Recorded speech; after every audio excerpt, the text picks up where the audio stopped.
Welcome, welcome. This is going to be a long reading.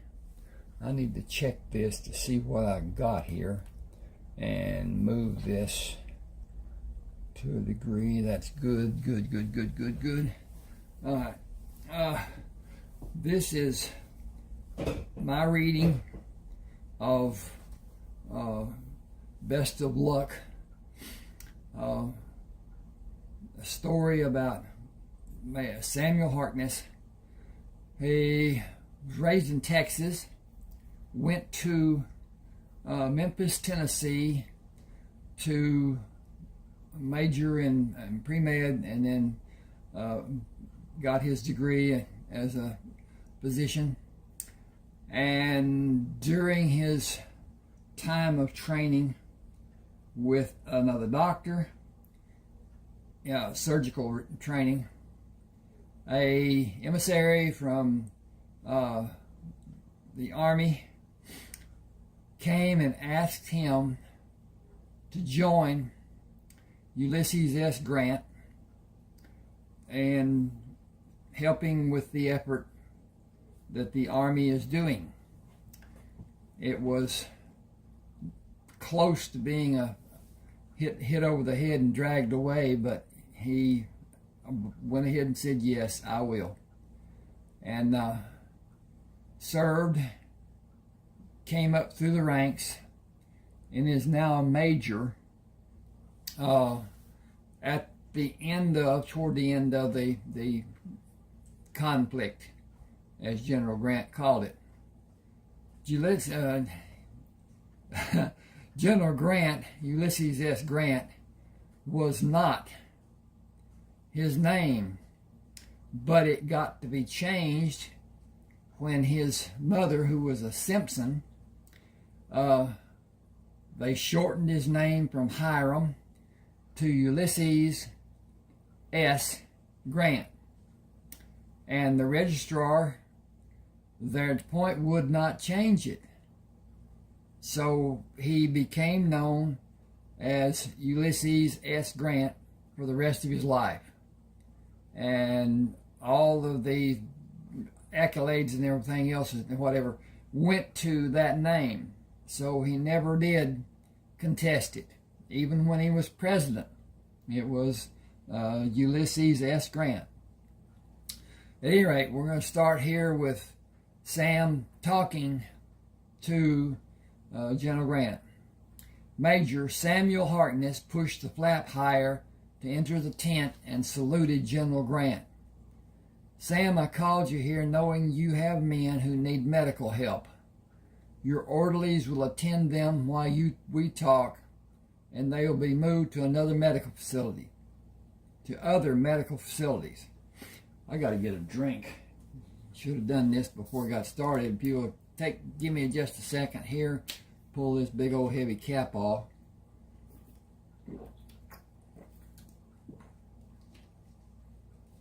This is a day of celebration for all of us. We have effectively curtailed this awful struggle. You have never taken my hospitality, and I appreciate the reasons a man may wish to refrain. I did drink a toast to you after the meeting at the McLean house. You were brought here to serve almost 4 years ago to this date.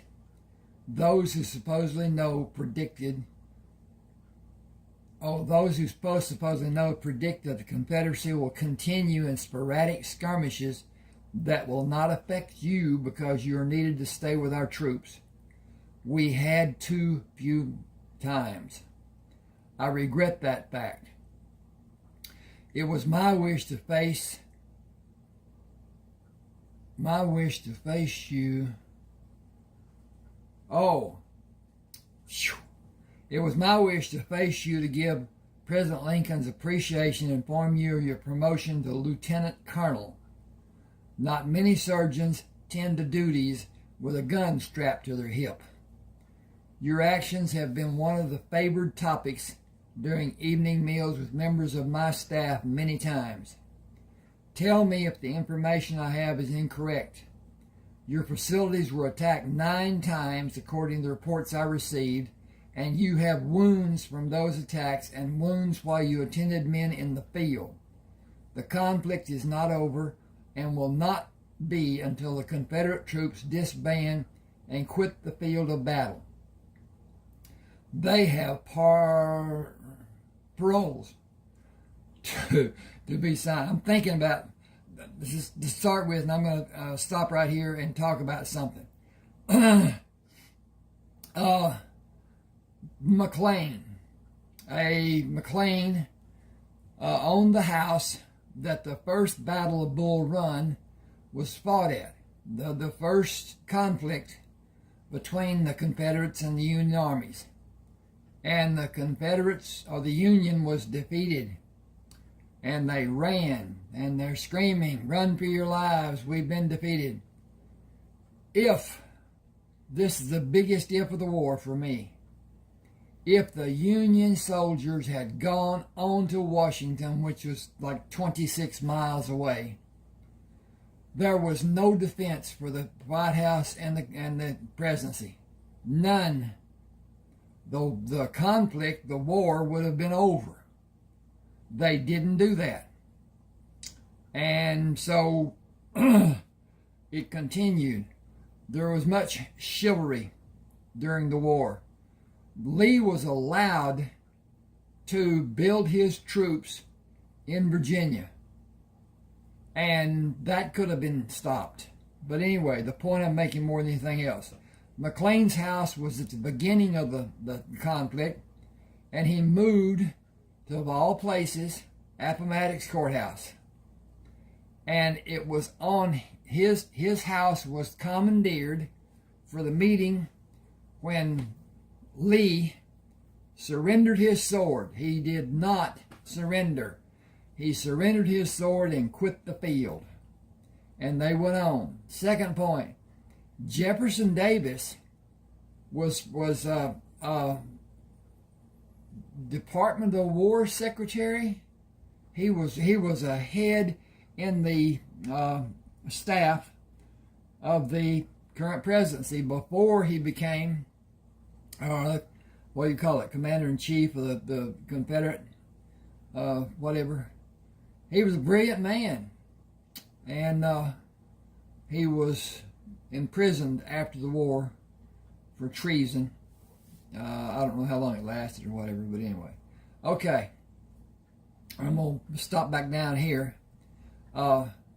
Criminal charges will be issued for individuals who will be identified after the interim of unknown limit. That's for the paroles that were offered to the Confederates. Travel will not be safe until all hostilities are officially ended. All Confederate property has been confiscated. The railroads will be operating in a few weeks and should be safe by sometime in the next 2 months. That's all I have for you. Arrangements for your departure, let me get up here, have been made when you, arrangements for your departure have been made when you desire to leave. I'm going to change this.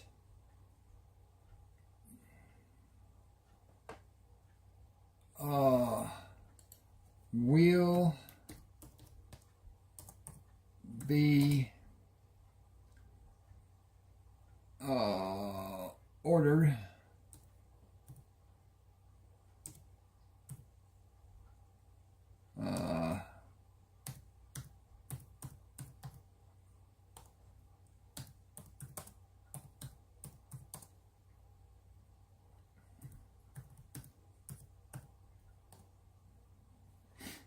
okay. See if this don't make it better. Arrangements for your departure will be ordered and have effect when you desire to leave. Is that effect or affect? It's going to affect, so it's E. Okay. I will do everything in good conscience to help you. Reconstruction for the South has been predicted to require several years in being effected. The Deep South, more than those states that announced their affiliation with the Confederacy later. Oh, Reconstruction South being did deep South more so than any other. Texas' predictions are not as easily made. Texas has resources the other states lack. Take the box on the table. It has new insignias for your uniform. I hope the best of luck for you. Your correspondence will warm my heart. My position never changes. I have constant duties. You are free to return to yours. Thank you, sir. Few men have witnessed all we have. He saluted, left the tent, and mounted the horse. Few men have as much to attempt to forget as we have. He pulled the horse to stop and watched as the small tents were being taken down. We're taken down. The war really is over for me. I have no hospital and no men need my help. This is a strange circumstance, and I have nobody to direct me. Men who believe the war is not over may come, but they will not come for the hospital. There is no hospital to target. Sergeant Ernest Byers waved and started toward him. Sam pushed the horse to meet him. The men were taken away in ambulances. We have nothing to do. This is a strange feeling. What did General Grant tell you? Nothing positive. Total surrender was not expected, and arrangements were not made. You have orders. They were delivered, and Hines told the corporal to leave them in your tent. General Grant said he had orders drawn from me, but he said individual travel would be dangerous for weeks and even months. We are surrounded by Confederate sympathizers. General Lee surrendered his men. The other generals are still following orders from Jefferson Davis. The Confederate enlisted men have a general parole if they sign to receive it.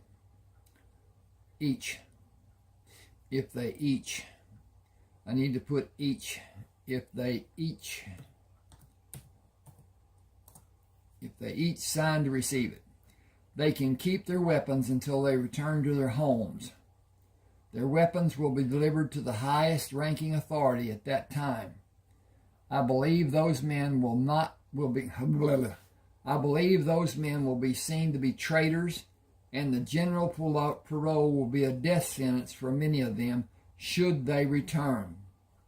A mob of men will come for them during the darkness of night. I would not freely surrender my weapons and become subject to the hatred those men may face. Lee surrendered. When the other generals surrender, the southern states will be under Union control. The South, as it was before the war began, will certainly be changed. Every Negro still in the South states will be legally without a home. The circumstance is unheard of in American history. We are the few who survived. Nobody will look on us with favor. We cannot wear the uniforms we have on and be seen away from this body of men. We cannot ride horses with the U.S. brand. I got to change that. Had a space that wasn't needed, shouldn't be there. Our weapons will draw scrutiny. Even our boots and hats are military issue. Nobody will care how we served or if we were wounded. Nobody will care what happens to us. Do you realize that we are in the midst of more than 63,000 Union soldiers, and the men General Lee surrendered total about 26,000. We lost 152 men in the 5 battles, and the Confederate losses totaled more than 500 lives. I hope to never be as ill-equipped to perform as a healer as I have been for almost 4 years during this struggle, as General Grant termed it to be. It was a giant mistake, followed by numerous isolated mistakes which we confronted on a daily basis. I understand that those circumstances happening were even worse for the Confederate people. Will you see what we are ordered to do? Come with me and we'll read it together. Wait. I have not had a deleterious drink in 4 years. I have a bottle which I protected for more than 2 years. Bring everyone to my tent with their cups to drink from." He tied the horse and went inside the tent to open and read the message General Grant ordered. "No, describe daily routine and wait for orders. Short and to the point, and nearing the end almost." 27 men stood in a semicircle in the front of his tent. "Boy, are you a noisy group. How does it feel to have nothing to do and no orders to direct you tomorrow? Extra tents will be dropped for us to erect. Standard orders allow 5 days for you to learn if your specialty will continue to be needed. We will not be forced to leave this area until we continue. We will not be forced to leave this area unless we continue as assigned and move with our assigned unit. In case nobody informed you, General Lee surrendered the Army of North America. That action does not end the conflict. It ends our conflict." Hang with me just a second. I got to check on my progress, see what's going on with my stuff, see if I'm going the right direction and everything is copacetic. And it seems to be. Now, I do not have a microphone, except the microphone in this cell phone that I'm doing this with. So, I know it's going to be lower and higher and whatever. Anyway, I'm trying to do my best. Okay, show of hands, please. How many of you will go south across the Mason-Dixon to return to your home? Sergeant Byers? "I cannot go home to Mississippi." 3 men raised their hands. Sam turned his head when the noise of 12 wagons drew his attention. "The wagons bringing the new tents are here. Raise the tents you choose and help the other men erect the other tents. Bring your chairs if you want to talk, especially the 3 men who raised their hands. Emmett, I know you. Many of the others have only seen occasionally." He held the bottle up. "Bring your cups back when you bring the chairs." Emmett watched the crew throw the unassembled tents from the wagons. "That looks like more tents than we've ever had. Cots and wash basins, too." Sam lowered the bottle. "I am only one man. Many of those men you can see across the field are not welcome in their old homes. During bad weather, I will share my tent with 3 or 4 of them. Will you turn men away who will benefit from the protection of the extra tents? Should we deny them our extra rations? Should we deny them anything we can spare to give comfort to their lives? We are waiting for orders. Without orders, I cannot command or ask anything of each of you. What will we do?"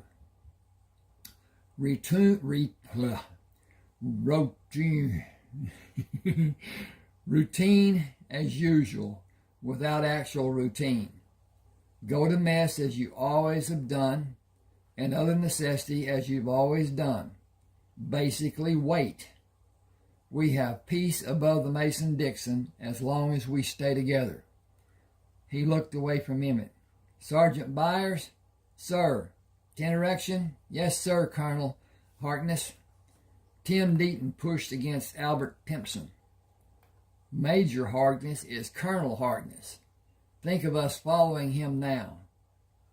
"I don't know all that means, but we will break into the chow line and he will receive special considerations, even as a lieutenant colonel. We have to keep our formation tight, and we will have a different flag. We will have designated seating near the outer wall, and we will leave our trays on the table.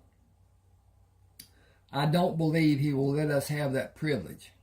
He is supposed to go to officers' mess. An officer ranked above a major is supposed to. I don't believe he will. If he shares his tent, those men will need to be fed. A colonel can do that. As long as the railroads are running, we can hop a train and leave Virginia to go where we will be safe. if we are discharged or furloughed. If we aren't, have you ever been on a train? No, have you? If we aren't discharged, we'll be on a troop train.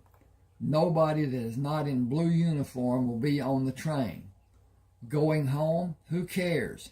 We will go where we are safe and we will be paid and fed. That's not the best part. We will be free when we don't have duty. We can go into the nearest town. Sergeant Byers moved to walk behind them, put his hands on each man's shoulder, and pulled to stop them. You are talking about a decorated lieutenant colonel. Regulations honor his rank. He cannot have his meals with lower-ranked soldiers. He is one of the rare few. Majors are a dime a dozen. Lieutenant colonels that have combat experience are among the rarest of the few. You better get your heads out of the clouds and figure out what is best for you. You know, but you aren't committed. I have. I'm going to attend Officers Candidate School and be assigned to the cavalry unit.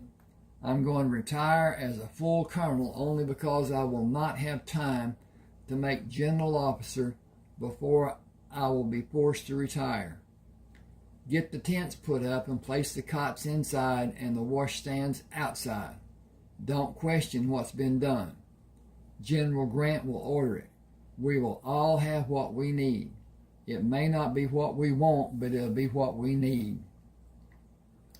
Wagons carrying empty kegs and kegs of water to fill them were placed in strategic locations. Inserts were placed inside the barrel tops to protect the water. Sergeant Byers placed his foot on the bottom rung of a chair, pushed down, and brought the chair to a standing position. Everyone bring a chair to the colonel's tent and form a semicircle.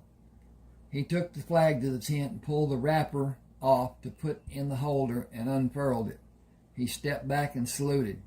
Your staff is waiting for you, Colonel Harkness. Sam pushed the flap aside and moved out of the tent. Their tents are shaped correctly. What do they number? Several men said 16. What reason would a quartermaster have for sending 16 unnecessarily large tents? Edward Keeling said, so each of us will have a tent and not share one? That statement deserves clarification. I have a tent that I do not share. Sergeant Byers has a tent that he does not share. 26 men share 10 tents. No tent has more than 3 occupants. Oh yeah. You will not be dislodged by being forced to establish your domicile in a separate tent. With the consideration settled, I have a puzzle of sorts for you to consider. Wilmer McLean and his family lived on a farm near the Bull Run River, near Manassas, where the first battle of Manassas happened. To avoid another battle, he moved his family to a house near Appomattox Courthouse. General Grant commandeered the McLean house to meet and offer General Lee a means to end the war in a manner that was a benefit for his troops. The first major battle started in the yard of Wilmer McLean, and the last major battle ended inside his house. The Confederacy did not lose due to subjugation. The loss was due to lack of supplies. We have an abundance of everything we need. The Confederacy has money printed for use in the South. The money is worthless. The money the soldiers had been paid and would be paid had the war continued is worthless. The men you can see across the field have no means to buy anything, and they are hundreds of miles from what they once called home, and they have nothing for transportation but their barely covered feet. The majority of those men do not have a home to go to where they will be welcomed. So many thoughts are going through my mind that I feel my thinking is convoluted or disjointed. I am overjoyed that the lives we lived these past years have finally been peacefully concluded. I am woefully disturbed by my thoughts of the futures of those men across this field. Their suffering has not been put to rest as ours has. Our future has more hope than we ever have ever known. They have little, if any, hope. We followed leaders we thought were right. So did they. We have no idea how great their lives will be in a month or two. They have no idea if they will have a future or be alive in a month or more. It is time that this group goes to the mess tents. You will probably hear men speaking about what they feel that you disagree with. Consider what you should say or do wisely. Sergeant Byers moved away from the tent. Concentrating on getting your food, eating and leaving without having a problem. Nobody has the ability to successfully argue with ignorance. If that is not clear for you, then consider taking care of your business and remain silent. Sam said, I'll speak to General Grant when you come back. I will have your horse saddled and brought to you before we leave. Sam went inside his tent when the men left and came out when he heard the horse being led to him. He took the reins the corporal offered. Thank you. It is my pleasure to serve you, Colonel, sir. Wait. Will you do as I ask? I will not command you, only ask. If you feel it is too dangerous, simply refuse. I will understand. I will be happy to do whatever you want, sir. A truce has been established. The men across this open field need medical attention. Will you take this horse and ride toward their position until you are within shouting distance? Ask the highest ranking officer to come to you and bring him to me when he accepts the offer. I will if you will take my cap.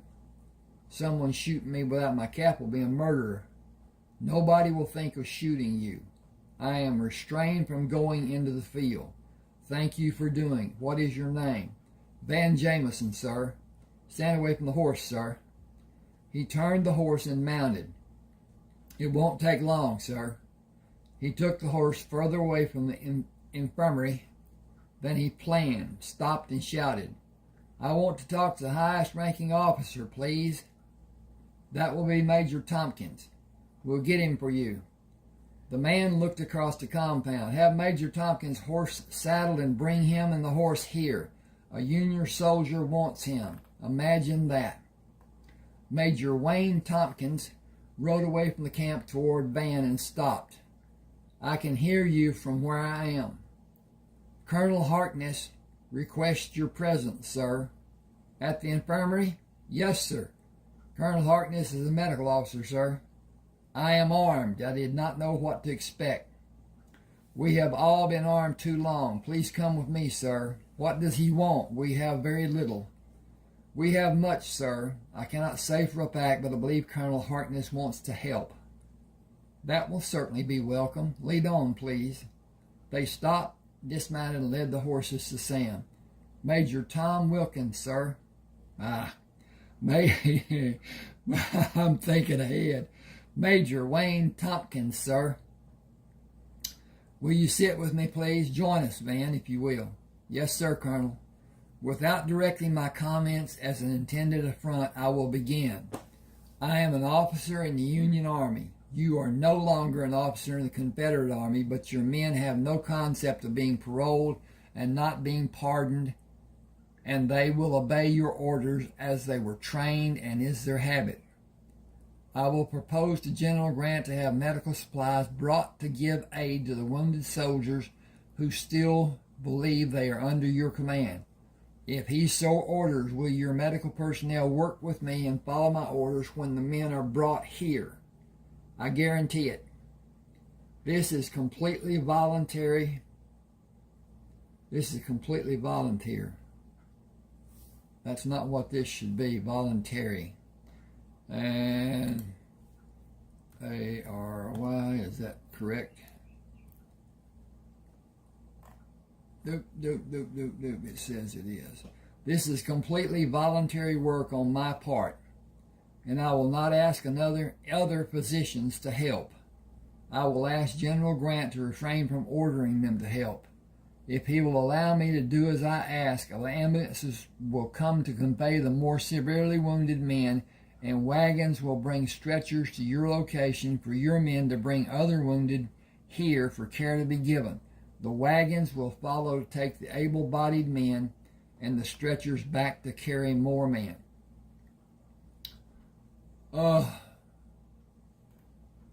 who we will administer drugs, cover wounds after they're treated wherever possible. Every man who will help will be appreciated. I will assemble the men who will help and wait for the wagons. Do you have coffee? More men will volunteer if they think they will have coffee to drink. Coffee is not a problem. Having it made and served might be. Please go to General Grant and learn what can be done. More of my men are dying every minute. Go then, as I will. He mounted the horse and hurried to General Grant. A soldier took the reins of his horse when he dismounted. I request a private audience with General Grant. Open the tent flap and announce your request, sir. Only you are allowed to do that. Come inside, Colonel Harkness. I feel a need to hurry if you allow it to be done. Naturally. Wounded Confederate soldiers are dying and will continue dying without outside help being given. Their medical supplies, excuse me just a second. I'm wondering. Nope. Just looks like a wide space. Their medical supplies were used weeks ago. Our troops stopped supplies they desperately needed. Will you allow me to help their wounded with their men and my men helping me? Flanders, yes, sir. Have wagons with stretchers and all medical supplies delivered to Colonel Harkness. I want volunteers to go there. He shook hands with Sam. I could not order it to be done without you asking. You are under no obligation to act. I know we can do little to help, but I will sleep better after each man has a chance to live. May I be excused, sir. Go with my blessing. Send word of your progress and needs. Coffee, sir. Why? They have none. I would come there and bring my staff to serve them if I could. Go. Your men are having a meal. Have you? I have no appetite, sir. Only men who care or those who have been wounded lose their appetite. The men across the field have no food, sir. That will be corrected when they join our ranks. Go. Sam mounted, rode to the infirmary, and started cleaning the tables, then filled the basins to sterilize the instruments and alcohol. He heard the wagons approach and left the tent. A driver pulled the reins to stop the team. Where do we leave the stretchers, sir? Bring the wounded men from the other side of this field. Rebels? Yes. Not me. Why? They killed my brother and my cousins. When was that done? 2 years ago, sir. I doubt that those men are still alive when we killed so many of them. Give the reins to the man sitting next to you and climb down. You are dismissed. Return to your unit. He asked the second man, do you have an objection about helping civilian casualties? They's Rebs, sir. Not since General Lee and his Army of North Virginia left the field of battle early this morning. Those men are civilians, and they deserve help from every honorable man. Are you an honorable man? Yes, sir. I hope I can always be. What we've been doing wasn't. Do they know we're coming to help? Will they shoot? That would be an act of treason if it happened, and murder if you're killed. They know why you will go there, and they are assembled and ready to help. The South lost today. The war is over in this part of the states. It will be over in other parts before much longer. News of General Lee quitting the battlefield will have men leaving the ranks in droves. He stepped back from the path of the wagon. Go and follow instructions. Next wagon, tell me if you're willing to help save lives and follow the lead wagon. He held his hand up. Stop until I direct the ambulance drivers. He waved to stop the first ambulance. Do you have duty to do as I ask and not command? Every last one of us, sir. We think we may all have kin over there, sir. I may need your assistance after the wounded are brought here. We have dealt with wounded, sir, many years. We do not harm our kin or theirs. Follow the wagon and do as Major Tompkins directs you, with my thanks to all of you for your kindness. He turned and took the position he stood in before the ambulance came. If nobody objects, follow the lead wagon. He stood and watched the men coming across the open field. One man saluted. We helped 3 doctors for 3 years. They hightailed away from the camp one night about 4 months ago. We ain't had nothing to help the wounded men like tape and bandages and no alcohol or anything to put a man under to do an operation. We held them down and did the cutting and sawing. One of the officers said it was the reason the doctors left, tired of hearing men scream. We heard you had everything we don't have. Can you cut and saw when either is needed and suture and bandage, all of you? We have been doing it the best we could. Most of the men we worked on that died was from having infections. We ain't never had sterile conditions. That's what the doctors complained about, sterile conditions. The hospital has 12 tables. I will observe and tell each of you what to do. My men will help when they are able, but they will be busy at 6 of the tables. We will have an abundance of coffee to help you stay awake. Tell me anything that you think is needed. We have close to 400 wounded men. I had 63. They were transferred to hospitals in this area. All the men should survive because they survived until now. I only had 4 amputations. Feet, 2 legs, 1 arm below the elbow. They had someone tend to their wounds and became infected. We ain't had nothing to eat since yesterday morning. Run out of water this morning. Standing there looking at the creek running by us, afraid to move. We went to get water to fill the barrels after we were told to leave. How did anyone expect us to leave? Walk? Where are we supposed to go? Them freed slaves has a better chance of staying alive than us. We'd be lynched before the sun goes down, even before we get home. We didn't save the Confederacy because we was cowards. Those will be the words coming from people who stayed home and never raised a hand or gave a penny to help, or for what. I don't give a fig about states' rights or to help slave owners keep their slaves. Abe gave them emancipation, but most of the slaves was already told to leave and never come back. My men are at their stations. Stand at the 6 tables that are not being used, and we will see the worst cases first. 2 of my men will administer drugs to the men with the most life-threatening wounds. Large infections will not be treated when they are judged to be too severe. Nothing can be done after they reach a certain point. I will not ask any of you to make those difficult decisions. Opium and laudanum will be administered until they pass. Keep the tools sterile, using the alcohol after you finish with a patient. Move him to a chair. Suturing can be done using that method. We need correct surgeries before we need speed. Moving them to be sitting will open a table for the next man. It will require speed from the men doing the suturing. I believe we will be here for 48 hours or more. No limbs will be amputated for expediency. I will perform surgeries when somebody feels they do not have the ability, but my main objective is to direct 12 teams and coach actions from them. If I'm too busy to help when it is needed, several of my men may have experience doing the procedure. Ask them for their help. Sergeant Byers said, we will coordinate our efforts as the need arises. Food and drinks will be provided. We have been fortunate to have well-managed, nutritious meals. When you feel you have come to a point of needing rest, tell me or Colonel Harkness. Eat only a little to begin, and eat all you feel you need when your system will allow it. If you feel nauseous, please move away from any open wound. Sit in a chair and push your head between your legs. Tea will usually relieve the affliction. Someone will see you in the face-down position and bring a glass of tea. I plan to be here until the last man is moved outside to one of the tents. 4 men in each tent will probably require more than 100 tents. Wow. That's not easily understood, but anyway, it's how people talk. Larger tents may be sent.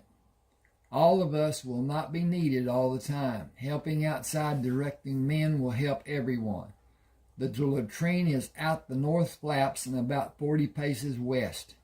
It will help me if I do not know what time it is or what day. The first patient is here. Put him on this table and we will begin. We only have chloroform. Administering it is simple. I can instruct you as you may need it.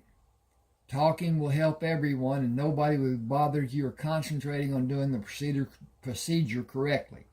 Ask when you need advice. The books will be a convenience when we need them.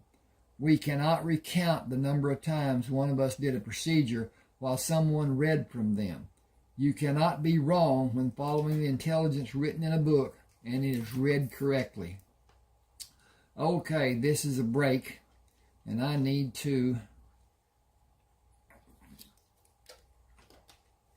drink a bit and check on my progress.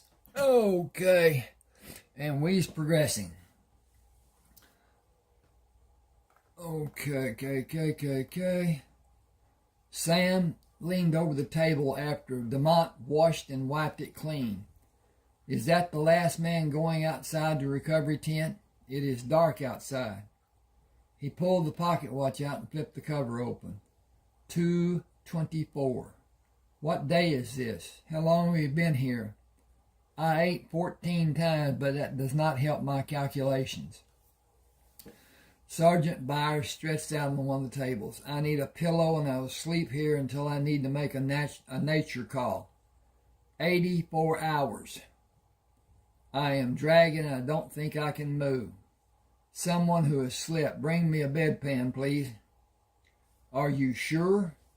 Have we been operating 3 days and 12 hours? We more than you, but you logged a heap of miles when you weren't operating. I am too tired to be respectful and say, sir. I am too tired to care. I will attempt to make it to my bunk, enjoy the mattress. I will appreciate it if I'm allowed to sleep until I wake of my own volition. Did anyone get a body count? 427. All were alive when they left this facility, and none were amputees. Will you prescribe laudanum for me, sir? Lay your exhausted body on the soft mattress and not be needed. Good night, everyone. We only have post-op examinations to do today, sometime later. A sentry saluted as he approached the tent. I am too tired, Jensen. Have your relief wake me at sunrise. Yes, sir. Sleep well. I'll be here. Thank you, Jensen. Have someone bring my horse after sunrise, please. Yes, sir. I'll be ready when you need an escort, sir. Sam dismounted at the front of General Grant's tent. I hear noise coming from the tent. Care to hear great news? Coffee is good this morning. Bring your great news, but I know I already have a report concerning 427 men who are alive due to your deeds. The supplies that were captured were delivered, and the men have been fed, and they are resting. The men you did not see who have slight wounds were fed, and they are resting. I have thousands of ex-military men applying for enlistment. A number of those men did all any man could do to help our efforts. They were acting in place of the 3 doctors who left them 4 months ago. They had no advanced training but handled each man's needs with care and sympathy. Can you get their names for me? I will. I imagine they're fast asleep. All of my staff stayed the course with me. 80 hours of surgery and 432 badly wounded men. 5 men died on the table. I am not burst on accommodations. Do I write my recommendations for the men? I sent my recommendations for you yesterday. I would make you a full colonel if I could. It would not be allowed since you were just promoted. Can I add a bit of flavor to the coffee? As your friend, cut down on alcohol and cigars. I worry most about the number of cigars. The liquor will damage your liver. The chemicals in the cigars will damage every organic contacts in various manners, and all of them are bad. You may be taking 20 years off your life. I'll stop since it's going in one ear and out the other. I want to make contact with a gunsmith in Lynchburg with your permission. Not today. Check on the men who are with the wounded. See the more severe cases if you are needed, and rest. If you don't sleep, even if you don't sleep, let your body rest. You have time to meet the gunsmith. We are in a position to move if it's what is needed to protect the capital. Jefferson Davis ordered the Confederate generals continue the conflict until the generals surrender. We will be here. Corporal Darrell Fulton took the horse when Sam dismounted at his tent. Thank you, Corporal. I will not need him again today. I'll have him cared for, sir. Do you have further instructions for us? Normal routine. We will be here an unknown length of time. In case you hear something different. The war did not end 4 days ago, and we are guarding the capital until it does. Send a message to the hospital corpsmen that I am here if someone needs me. Tell them I hope they find ways to have adequate rest. I will have it done. Thank you, sir. Excuse me a minute.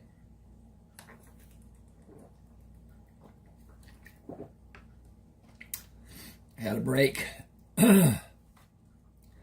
Becoming alert and seeing sunshine coming from under the edge of the tent when a gust of wind pushed it, he let his body down with his head on the pillow.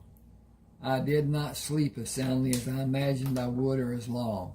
I am about to croak from hunger. Corporal Dennis Albritton stood outside the tent. I can have a meal brought to you, sir. Dinner has never been my favorite meal. Breakfast, sir. Breakfast? What day is this? Thursday, sir. The 13th? Yes, sir. Breakfast will be appreciated. Will you have my horse brought here? 20 minutes for the breakfast and 45 minutes for your horse, sir. Thank you. That will be fine. General Grant ordered 12 armed men to be your escort if you leave this post, sir. Will we be needed, sir?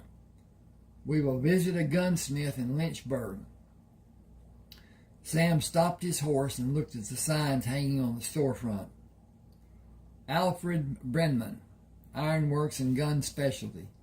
That shop may be the end of our journey today. Jenkins held his hand out to stop Sam. We should check the shop first, Colonel. With your permission, sir. Try to make people aware of what you intend. We will, sir. Kendrick and Sutton, accompany me left and right. Barton and Mentor, check the workshop. Alfred Bremen stood behind the counter. Nobody for here but me. I am a Southern man. Colonel Harkness asked permission to come here. He is a physician. A doctor and a colonel, that's interesting. Invite him in. I have a few words for him. Our search is not complete. When I know he is safe, you can invite him. If anything happens, you will be charged and hung as a traitor. Just take your Colonel Harkness back where you came from. Jenkins brought the rifle barrel up half the distance that would needed to have it level on Alfred Brenneman. I suggest that you treat this day different than any day you've ever had. You are a split second from being shot. I don't want anybody calling me a traitor. Don't be one. I am if I invite him in, and I am if I don't, the way people will see me. It will not favor you if General Grant comes here. General Lee surrendered.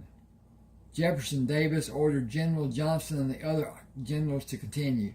The war did not end, and your declaration of your sympathies for the South to Union soldiers is a declaration of intent to do bodily harm if and when it is possible for you. If I go back and tell General Grant what you so proudly said, this town will be blown off the foundation every building sits on. Colonel Harkness spent 82 hours, straight hours, operating on 427 wounded Confederate soldiers, and you spout off about being a Southern man? You are either awfully brave or awfully stupid. I feel like gathering about 20 of the able-bodied Confederate soldiers and bring them here to let you tell them how much you hate Union men. Instead, I will merely tell you goodbye and have it become known that you turned your back on all of us. I will not threaten you, sir. I will not tell a soul what happened here. That is the worst thing I can do to you. Colonel Harkness coming here is known throughout the ranks on both sides. Kendrick Sutton, outside with me. Does he want me to repair a gun? He did not tell anyone what he expected to gain by meeting you. Goodbye, sir. Wait, please. The soldiers that are left here number more than 20,000. The wounded and recuperating, and the others are being nourished and cared for by the Union Army. They are all being given aid they may need in every form, right down to footwear. Have you or anyone in this town been to visit them, even offered to come to your shop to be out of the elements? They are honest men, otherwise everything in this town would have been declared to belong to them. With service revolvers in their hands, Sam followed Peterson and Trowbridge inside the store. Problem? We were leaving, sir. Is the shop closed? It is not. How can I help? Are you Alfred Brennan? I am. Do you need a gun repaired? I need guns to be modified, and I need centerfire shells for them. Tell me how. Sam took paper sheets out of his trouser pocket. Lengthen an 1861 cylinder to hold 45 centerfire shells and make an ejection space in the right side with a spring-loaded gate. I have the 1861s to be modified. Can you do it? The modification will cost more than a standard 1861 costs. Can you do it, and tell me if I will risk my hand or my life when I fire the gun? No, the guns will be safer than they are now. I will need the help of your men almost every day. We are standing by until threats are ended. I can start tomorrow morning, can you? We will start tomorrow if I'm able to be here. I filed for a patent on the 3 guns. Only 3 guns? The patents for the 1861 and the 1849 Baby Dragoon and the 1851 Navy. I want 8 of each. 24 is a total, and 1 for each man with me today. Their choice. I can promise they will be easier to load and unload. That's all I can promise. They can be almost what you want. The Baby Dragoon will be rim-fired. It can't be made to be a center-fired gun. Will it have 5-inch barrel length? Will you favor 4 with 5-inch barrels and 2 with 4-inch barrels? Less bulk, but deadly when they are close. What time tomorrow? Bring a pot of coffee and wake me. I have not tasted coffee in nearly 3 years. We will be here, but you will use your pot to make coffee. I will be happy to. Bring cash. Excuse me.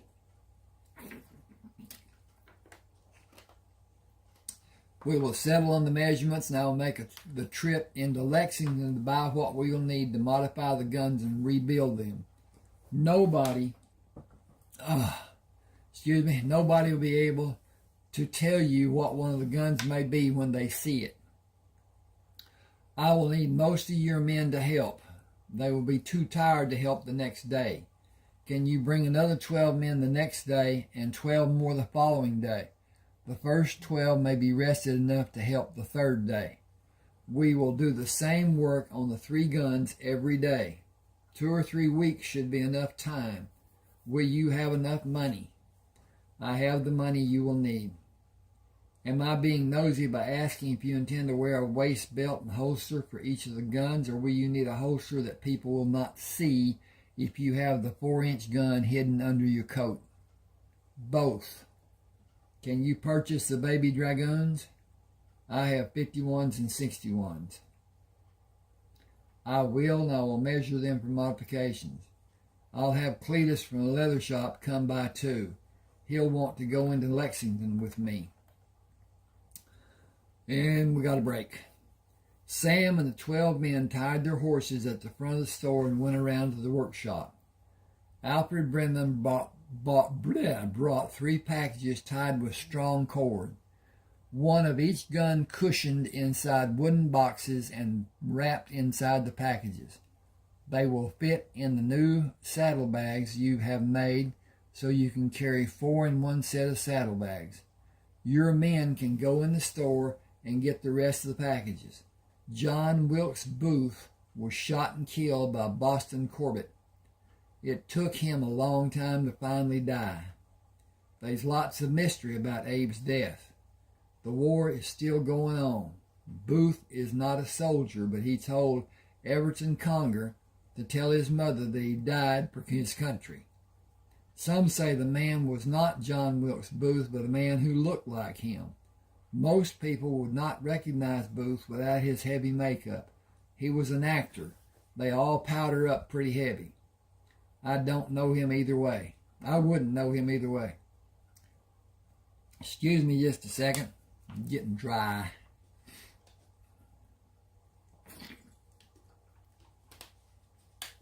And I need to check on the progress, see what's what, and we're going pretty good. Okay. I had people ask for longer videos. They want to do their reader, be it a tablet, telephone, or whatever, on the cabinet while they wash dishes or do housework or whatever, and listen to a longer and not have to worry about what's happening. And they all say that they'll probably let the ads play so I'll make more money, which is a help for me. That is the reason that I work so hard to get this channel monetized. And almost the same day that I was monetized, YouTube changed the algorithm.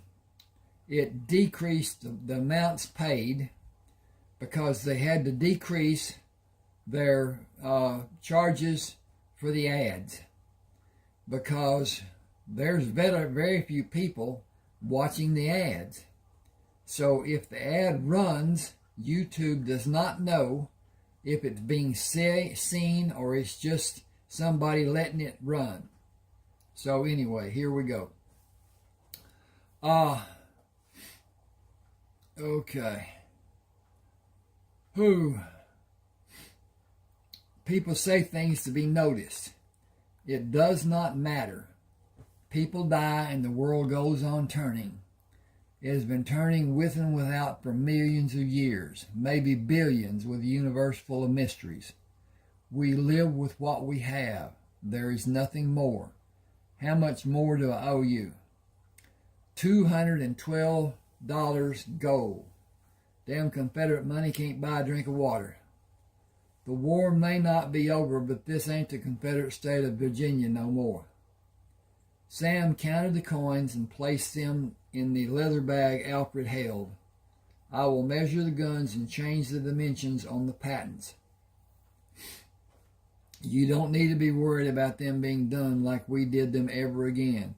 I don't have the money to even start hiring the men it will take, and sure don't have enough to make the guns ready to be sold.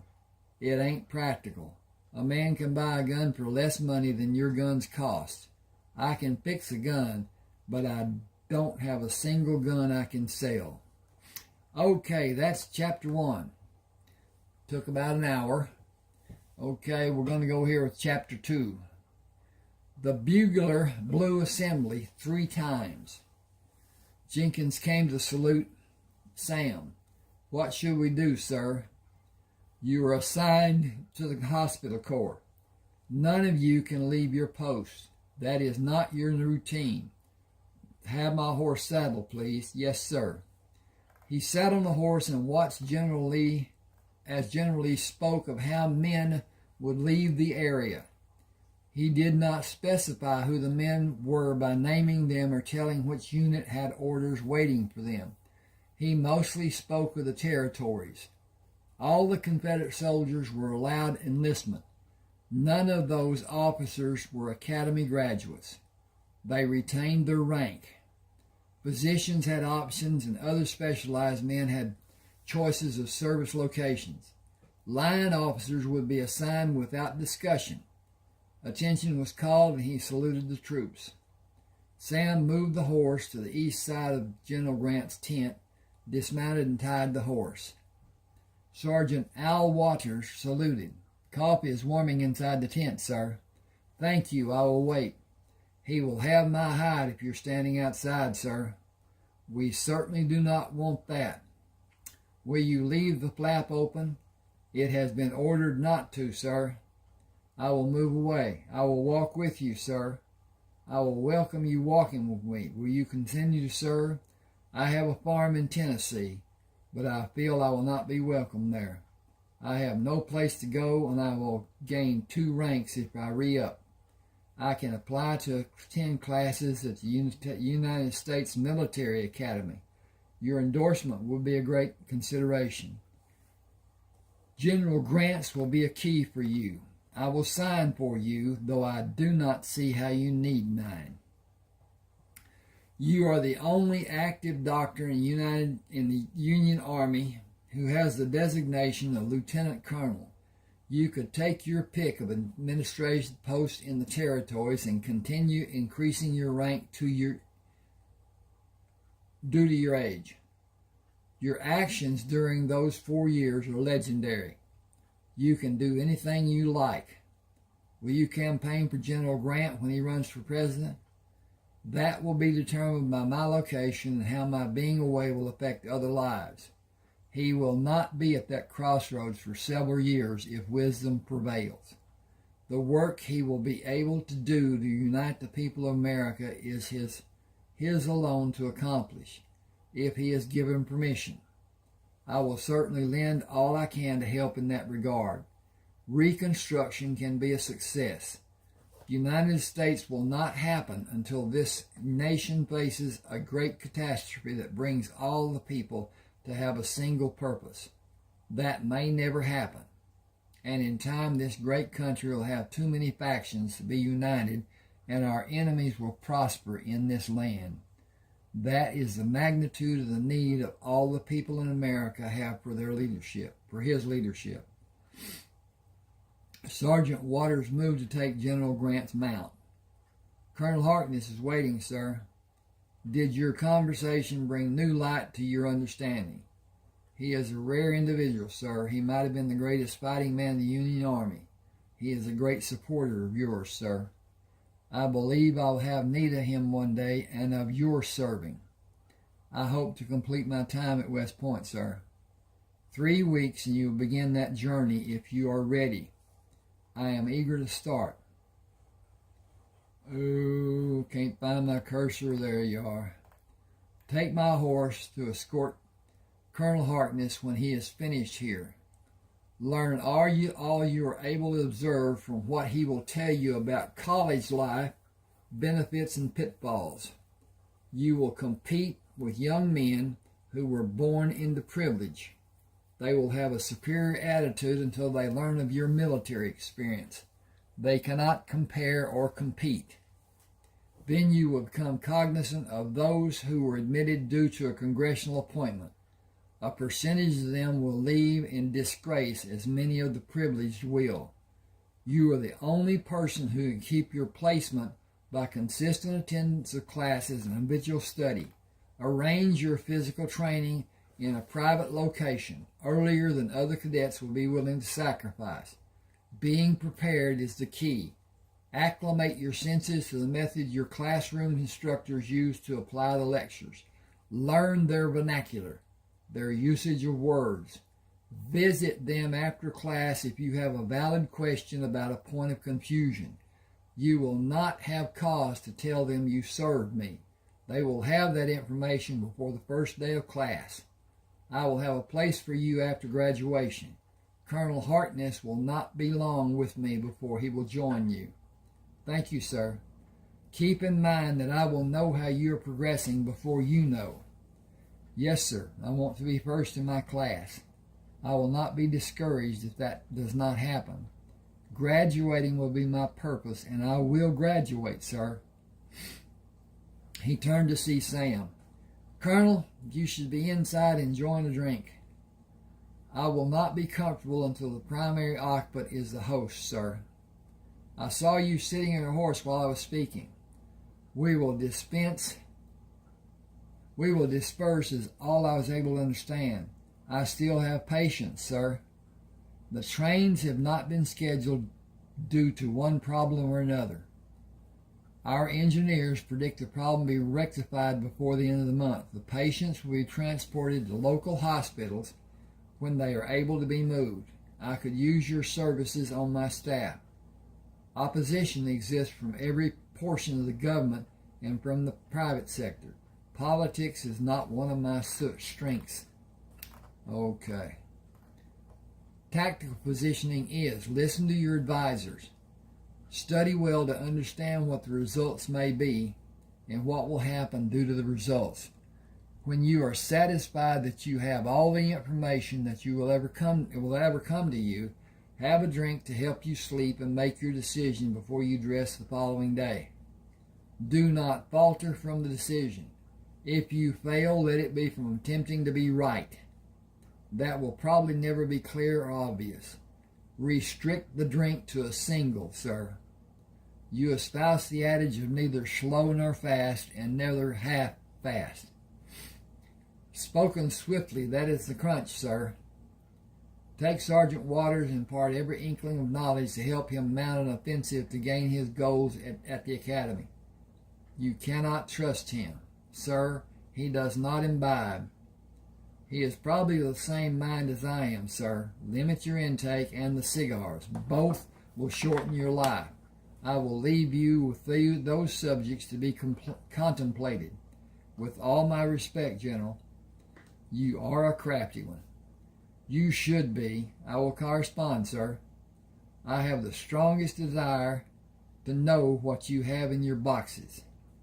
One contains the type of saddle Western ranch workers use, sir. Others contain arms I believe I will need from here to my home in Texas. Better to have and not need than to need and not have, sir. He saluted and moved outside the tent. You're with me, Sergeant Waters. Your scholastic instructions have been ordered. I will remain in this area until the trains are known to be reliable. I foresee an arduous journey ahead for both you and me. Returning in my mind to those days before I was practically abducted will be bittersweet. According to your preparation, your days spent at the point will not be so pronounced. Your first goal is never act in a manner receive an official or recorded demerit. Focus as though you are a prisoner with your single vision of graduation within your reach to be your daily endeavors. Leave the distractions to those who have no caring about the outcome or the future. You will be older than most and you are experienced. Both will be to your advantage. Your instructors will expect you to excel. Go beyond what your classmates will not attempt.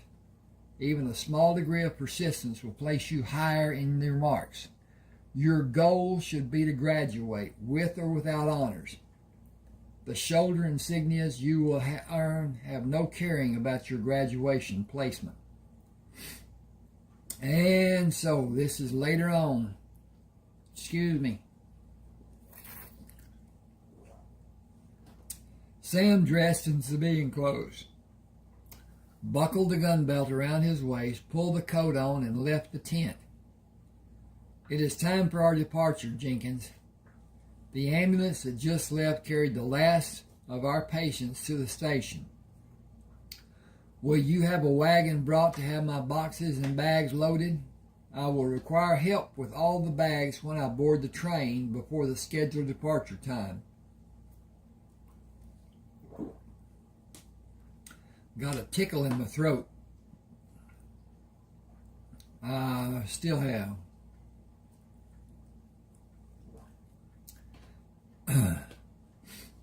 It will not leave until all the men are aboard. We are no longer needed here. I am no longer needed anywhere. You will have a pleasant and short ride to West Point. Classes begin in 3 days. I like your boots, sir. The sir will be given a much-needed rest in a few minutes. That is not likely to happen until you leave the train, sir. The train conductor stood beside Sam while he watched his boxes and bags being loaded into the baggage car. Can we go aboard, sir? I have other bags I will keep with me. They are waiting for you at the front of the forward passenger car. You will have the seat to yourself, sir. General Grant made arrangements for your trip to Monroe and on to Texas. Many of the men will assist you until you leave Shreveport. I will bring sandwiches and drinks until we reach Monroe. I will prepare a meal in a box for you to take with you when you leave the train. Were you threatened if you do not do all you relayed to me? No, I was instructed. He was a big man with muscles like you. He was not a nice man. Someone might ignore what he said. I don't know anyone who would ignore him. Then he said General Grant wanted it done. He could have told me that to start with. People sometimes need motivation. Having General Grant ask for something is enough for any sane man to be motivated. Hang on just a second. Okay, got that taken care of. I was and still am. Can you tell me about General Grant later? When you have time. I will always have time until we reach Monroe. A horse and 2 mules will be waiting for you there, the large man said. I have my duty to see to. I understand. A man followed the conductor through the open door and stopped with his back to Sam. I heard you say General Grant asked you to help Colonel Harkness. You can tell any man on the train that you need help to do what you need to do for him, and everyone will be willing to help you, and tell others who will care if you don't. I intend to do all I am able. Is he a colonel in the Union Army? Were you? I was in the Confederate Army. Yet you will help me help him. He saved 427 wounded Confederate soldiers after General Lee surrendered and left us without a word to help us. Damn right I will. We all will. General Grant ordered food to be given to every man that stops along the route. I need men to bring the food aboard, but not for every man to leave the train. I am responsible for every life. We all are. Thank you. We're going home. Did you have a part in his helping the wounded men? A lot of us did. He did not rest for more than 3 days. He deserves so much more than what we may help with. General Grant did not do anything to you. Oh, misread that, misspoke that. General Grant will not do anything to you if you don't help him. Don't look for anyone on this train to be so generous. What General Grant is likely to do will be out of respect for Colonel Harkness. What we will do is also out of respect for him because of the men he saved and the gentleman he is.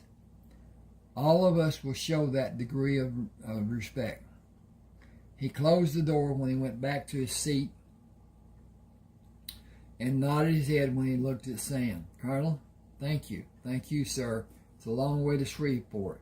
We don't have money for a room, but we will stay with you that far, sir. Are you going to Texas? Laredo, sir. You know how to gather food from the land safely? Excuse me. Do you know how to gather food from the land safely?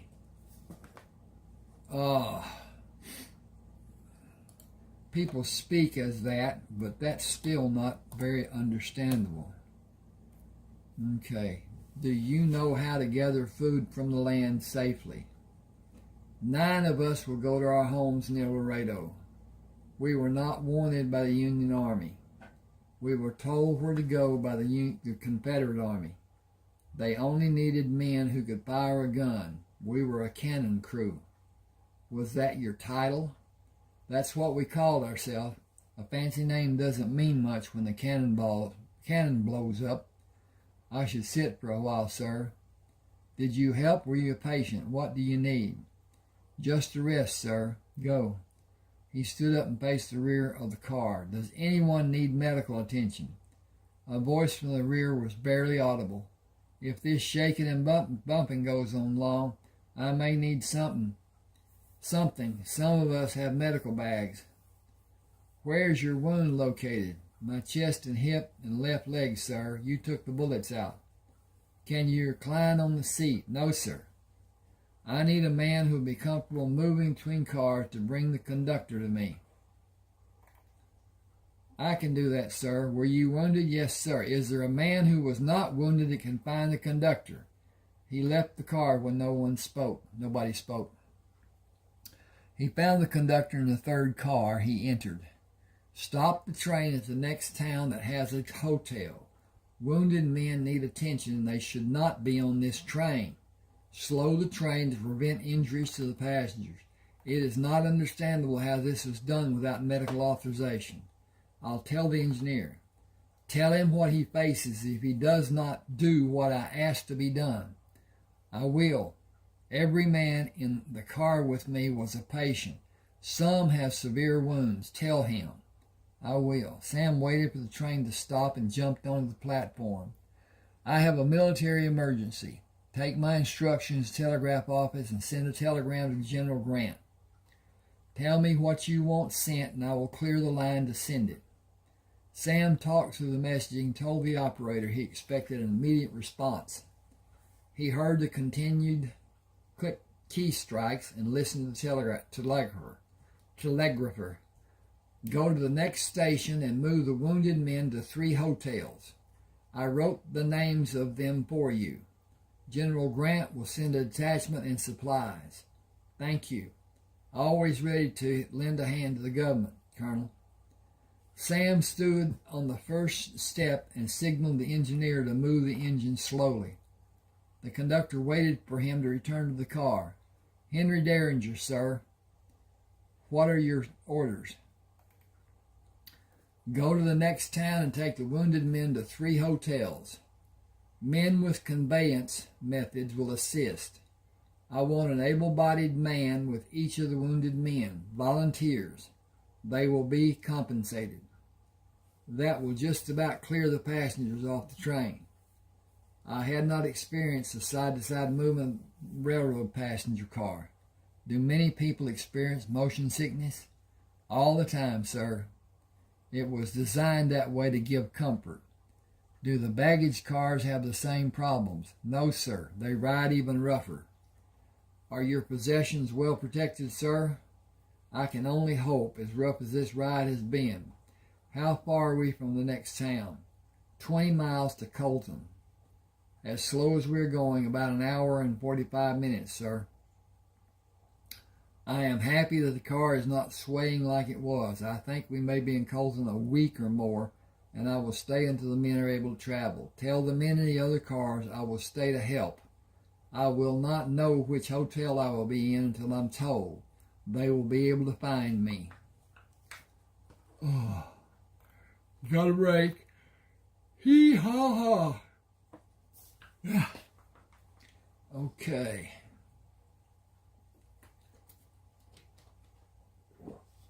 Sam met the Colton sheriff. I am Brad Shelton. Oh. Sam shook his hand. I have been here 16 days. I did not expect to stay this long. I had your boxes and bags taken to the train in a wagon. Men help push the boxes and bags into the baggage car. They will help you to your seat and bring the bags you keep with you to your seat. Thank you for all you have done. I wish all the best for you. The letter Sam had in his pocket assured him of the horse and mules waiting in Monroe. He relaxed and pushed his head back to look up. The men will be able to tolerate the train ride and I can attempt to rest. We cannot go to Monroe fast enough to suit me. The train moved in what seemed to be every direction imaginable. This is no better than the other ride was. At least it will not be long before we arrive in Monroe. The engineer began blowing the whistle a half mile before stopping in West Monroe. Bending down to see 12 uniformed men arguing about how the boxes and bags should be loaded on 2 mules, Sam stood up to watch the men leaving the passenger car. Monroe, Louisiana, finally. The conductor waited at the rear door. The train station is on the west side of Monroe. The engine will be switched and the cars will be realigned to move east through Monroe to load and continue as the trips have always been done. It keeps my paycheck coming to me. Sam shook hands with the conductor. I appreciate the dedication you exhibit for your work. Many people see you as being the railroad, which is understandable because you are the only person they see. The tracks will go on to Shreveport into Texas sometime in the future.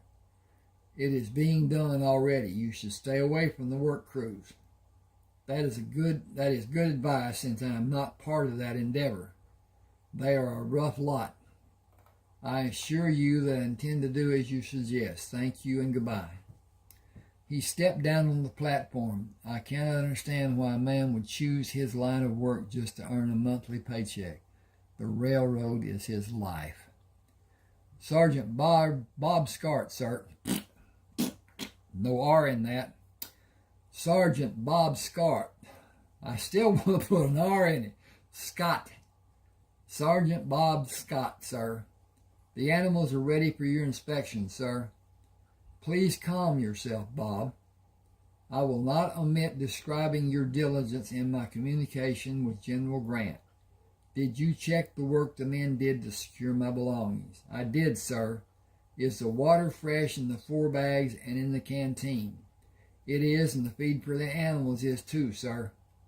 Will you place the rifles I have in the proper boots? We will, and place the other items where you want them, sir. Thank you, I will do that. Please cover the loads on the mules and tie the loose ends of the ground sheets. It is being done. You can use the crossover that was built for wagons to cross the tracks that is in front of the engine, or you'll be forced to cross the raised tracks further down the line, sir. Thank you, Sergeant. I believe all the preparation has been made and I am able to leave. It is a relief to be away from the obnoxious jostling of the train and be back to semi-normal life. He took the reins and mounted. Best of luck to you and your men, Sergeant. It will take you the better part of 4 days to get to Shreveport. Our best to you, sir. Entering Shreveport, Sam stopped the horse and watched people moving on the boardwalks and crossing the street. He pulled the horse to his left to use the street behind the row of businesses and stopped at the water trough at the stable. The horse and mules drank, raised their heads, and drank again. New in town, you can leave the animals. $2 to take care of the animals and store what you have on them. 50 cents a day for your feed after the day. Their feed after the day. I'll saddle the horse and load the mules. Fill the water bags and give you 8 pounds of feed for the animals, all for $5. You can't do it alone and block the men from coming here, but give me the $5 now. 5 for 2 days. I plan to leave early in the morning of the 3rd day. I can do that. Still, the charge is 50 cents a day after 2 more days. The only beds are upstairs in the riverboat saloon. Marla Roberts runs the bathhouse next door. That's all she offers. Lock your door, take your valuables with you. Sam gave him a $5 gold piece. I'll have a receipt, please, and I don't expect to have any trouble leaving. Men coming through town told me about you. You will not have trouble from anyone that has a lick of sense. I am relieved to know that. Thank you.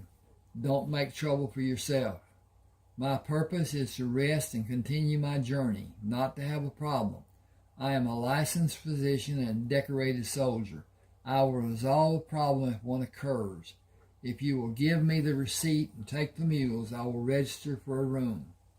Take your horse and things and leave what you want to keep with you in the room and bring the horse back. I'll have your receipt. The soldiers that were here left last month. Changes are coming that will be difficult for the southern states if the changes find resistance. The change will happen with or without cooperation. The South will never be the same as it was before the war, and the country will become united with or without cooperation. The boxes are marked. I saw nobody even touch them until I tell my men to load them. Thank you. That would be the best if it was done in that fashion. The contents are unique. There is nothing like them anywhere in this world.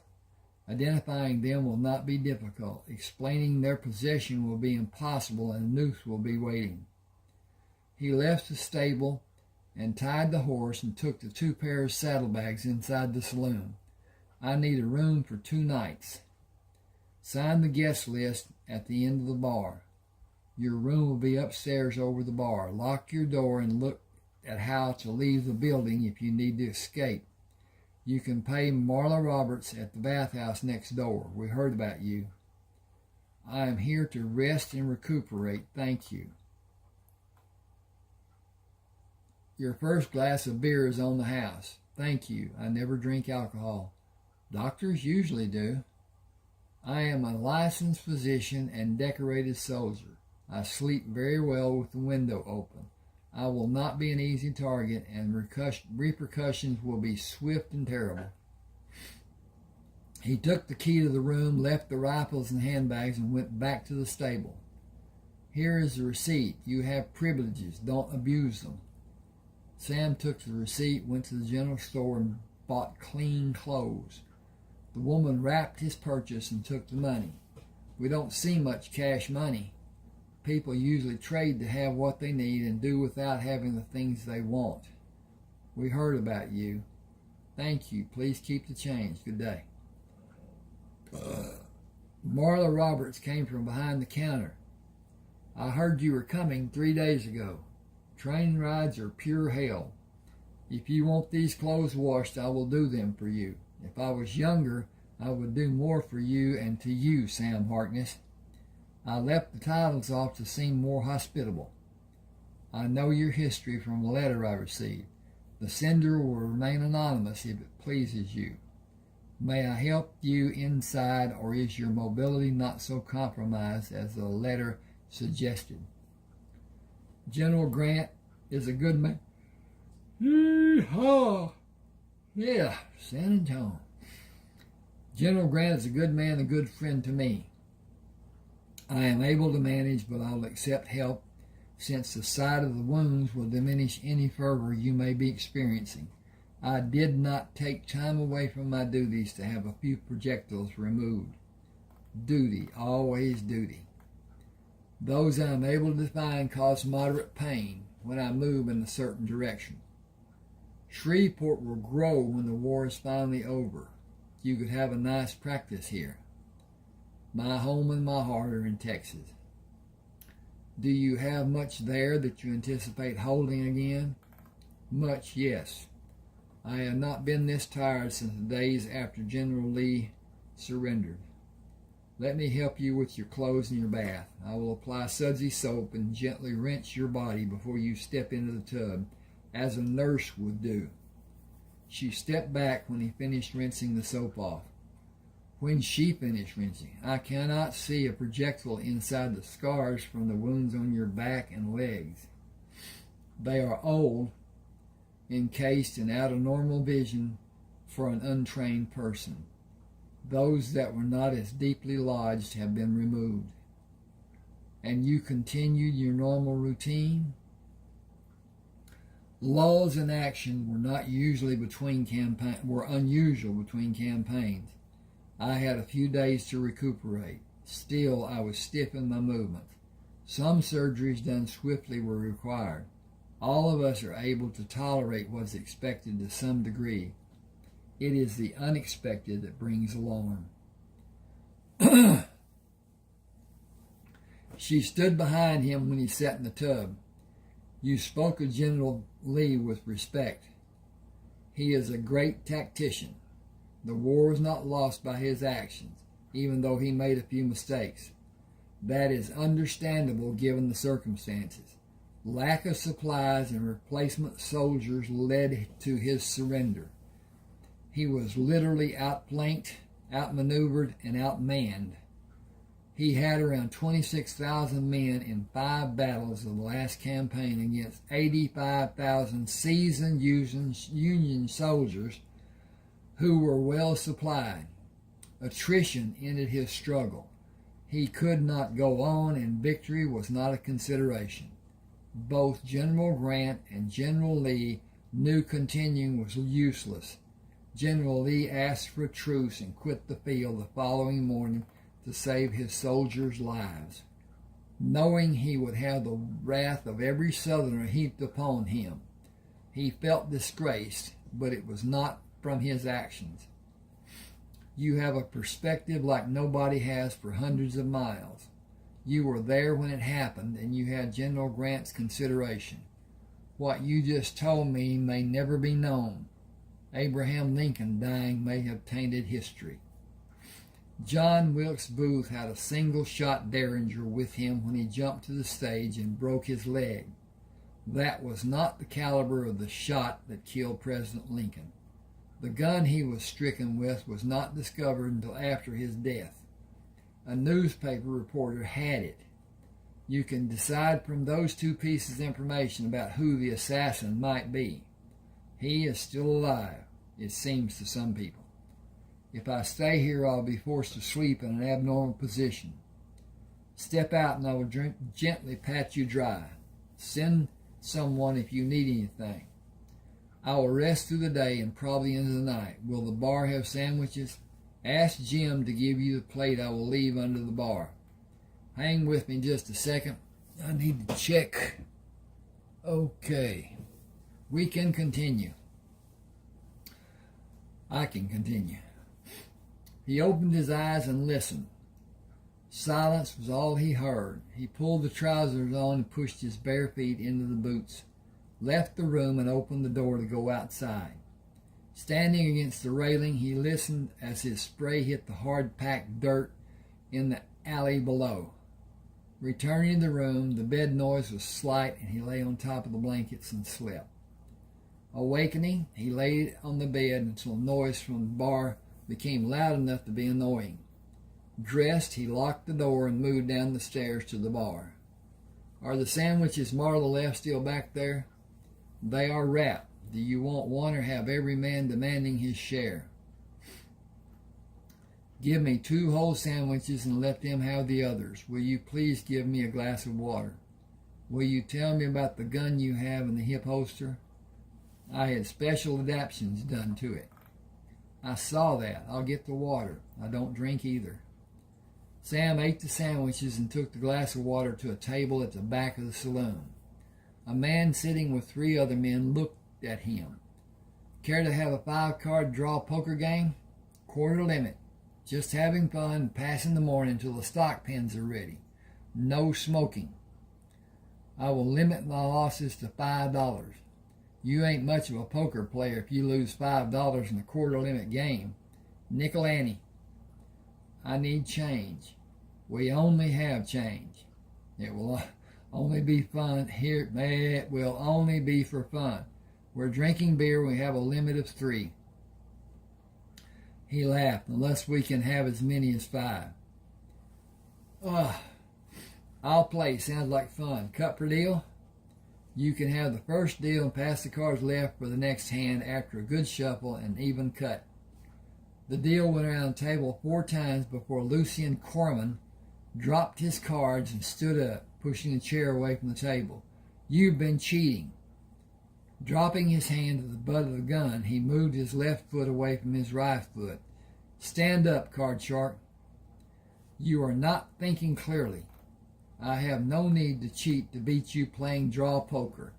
You habitually hold the highest card you have in your hand, which decreases the probability of you ever drawing a winning hand.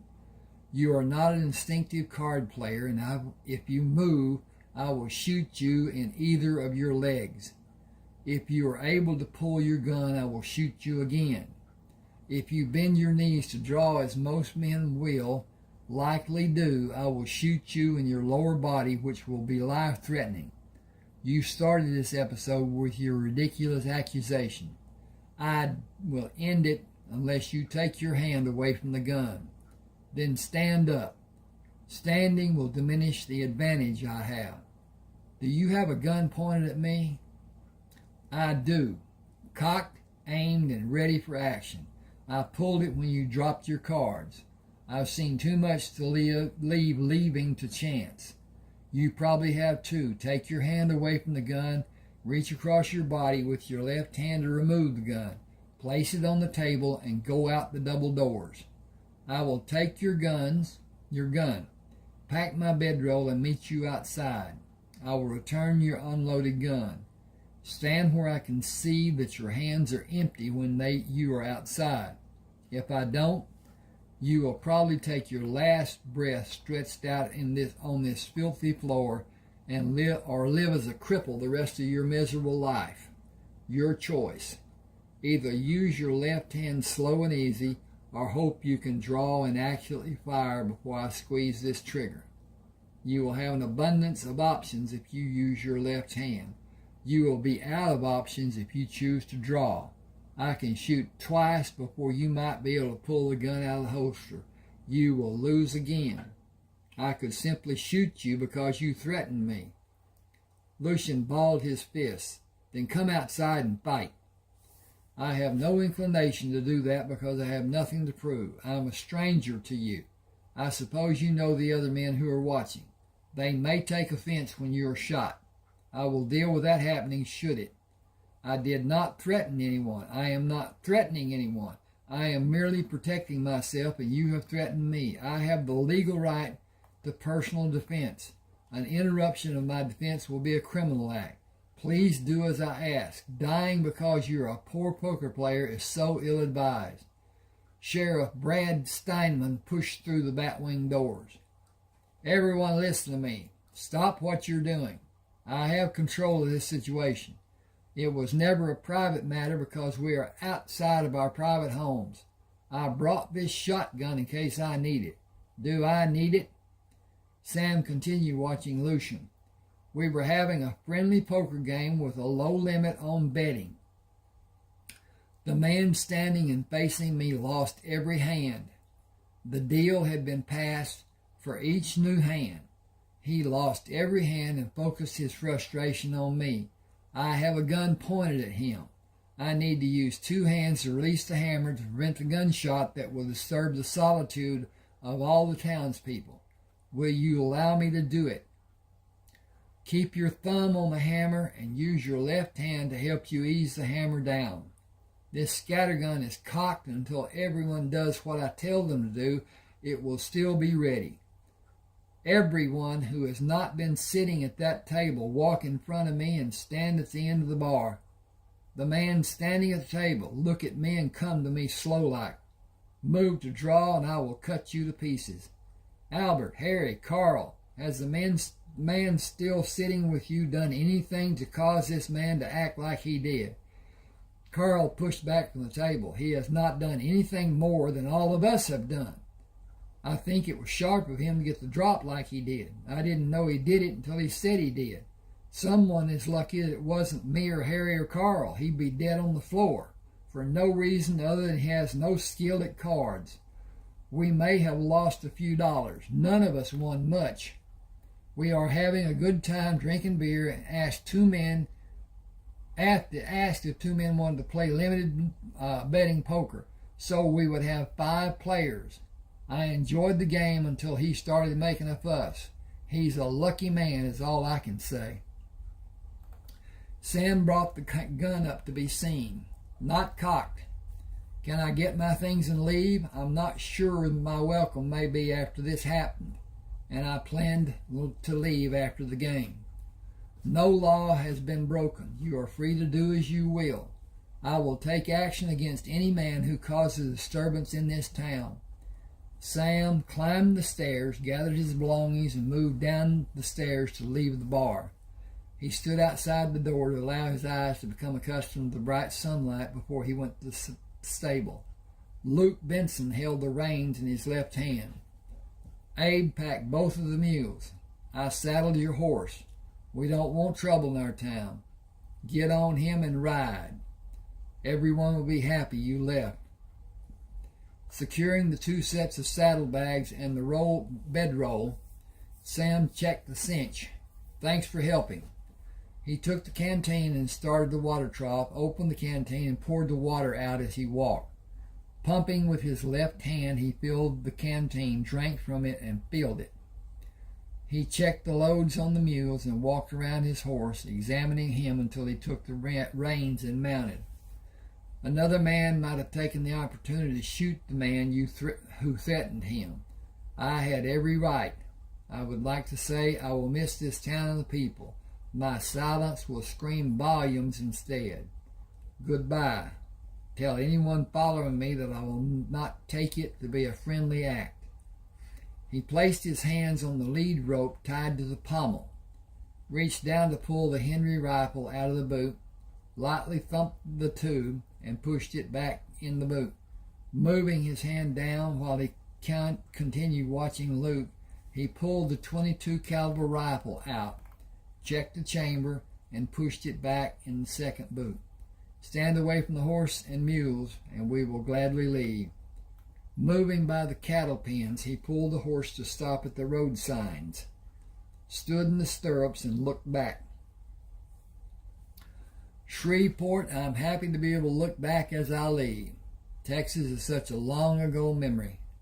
My people are all gone. I hope the old home place is still standing.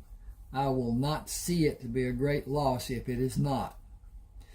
Hang on just a second. Let me look at this. And it is, just 10 minutes later. That's not bad. Oh, sitting in the saddle, he pushed the horse to start. We should have good roads to travel there. You will have an abundance of forage. Beware snakes. I will keep a strong fire during the dark of night. The man at the stable kept his promise of the 8 pounds of grain I paid for when I paid him to care for you and the mules. You will have better fare than me until we find a trading post. Sam shot 3 rabbits, moving away from the campsite, and shot 4 rabbits as he was going back. Using a slender, folding spike, he held each of the bodies over the fire to cook until brown on the outside. One small pot contained wild cabbage and plants he could not name, boiled over the smaller fire. I will need a wagon after I dig up the boxes, pots, pans, irons, utensils, and personal items. My uncle said they will always be safe on top of the hill. I still miss him every day. He lay on the ground sheet until the sun appeared in the eastern sky. Spooning the plants out of the pot into a metal plate, he ate the plants and one of the rabbits, saving the others for a noon meal. Placing the bit in the horse's mouth, he pushed the bridle into place on the head of the horse. Anyway, I would name you, but you'll never need it. General Grant gave you to me. That was the best day of the whole time I spent in the war. It has been such a long time since I was in Texas. Everything may not look the same, but the coordinates of the land have not changed. We can be there in a matter of 2 more days. You were not yet born when I left Texas, and I was not as mature as I believed I was. College and the war took care of that. I was 21 when the war began, and I was highly recruited, just short of being whacked on my head and hauled away from Memphis, which is what I feared would happen. That was more than 4 years ago, and I remember like it was only yesterday, and every day since is just as vivid in my memory. Horrible days and nights. I am furloughed, not discharged, but I am without orders. General Grant promised my full freedom without it being written and recorded. War turns natural into unnatural. Time to saddle and water you and head southwest.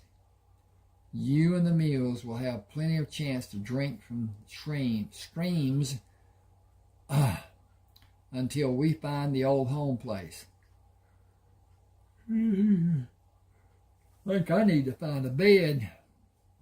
I am forced to disclose a postal contact to receive the money I am entitled to and the monthly pension. A waste of 4 years of my life and the lives of young men that are unaccounted and forever forgotten. Most of them are in unmarked graves. I can never speak of what I witnessed those 4 years. Honor your duty, always faithful. I did and they didn't. I was and they weren't. Sam came to a barbed wire fence and stopped the horse. This is my old homeland, but this fence was not here when I left for college. 3 riders galloped toward him, too late to evade them. He pulled the rifle from the boot and held it above his head. I can only hope they see my action and be friendly. Tommy Russell slowed his horse before he came near the fence. I've seen that done before. Were you in the war? From the start until it was declared to be over. Medical. You are on the land of my old home. Rayford Coleman owns it now. That may not be true. The War Department made statements about a soldier's land being held by the soldier and not being considered to be abandoned.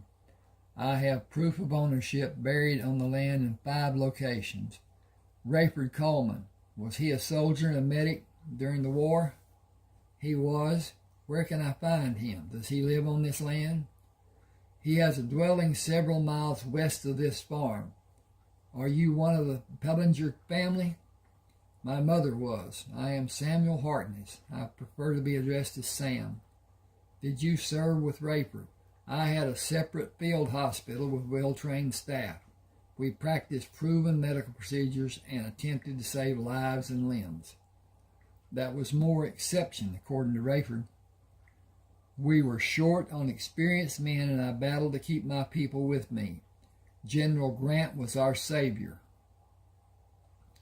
Go west across 3 streams of water. Locate an east to west fence to follow and go through the 4th gate on your right. You will see tall buildings about 3/4 of a mile away. You will not be there before sundown. Camp near the 3rd stream. If you build a fire, men will be alerted and they will be waiting to see if you pass by the property tomorrow. Hold your rifle like you did with us and they will come to take you to Rayford. We may be working for you when the dust settles. I want all that is mine that I have buried here. I will not contest Rayford's right to this land. He cannot resist the law. If a federal decree says this is your land, nobody will attempt to keep it from you. We may be able to come to a beneficial agreement. You cannot violate a federal decree, either of you. We will have an amicable understanding.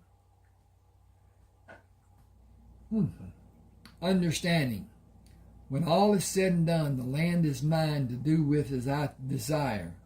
Right now, I desire one of these peppermint, if I can find it. I think it's on this plate. Nope. Well, that's a degree of difficulty I had not anticipated. Nope. No peppermints. Well, that's how life goes sometimes, I guess. But at any rate, I'm going to stand up here just a second and see if I can dig around. I moved all this stuff to be able to find a scraper. There it is on the top. Okay. Glad I stood up. Aren't you glad I stood up? I'm glad I stood up. Okay. Now, I'm going to try to have this and talk too. And that will keep stuff from being what I want. Okay.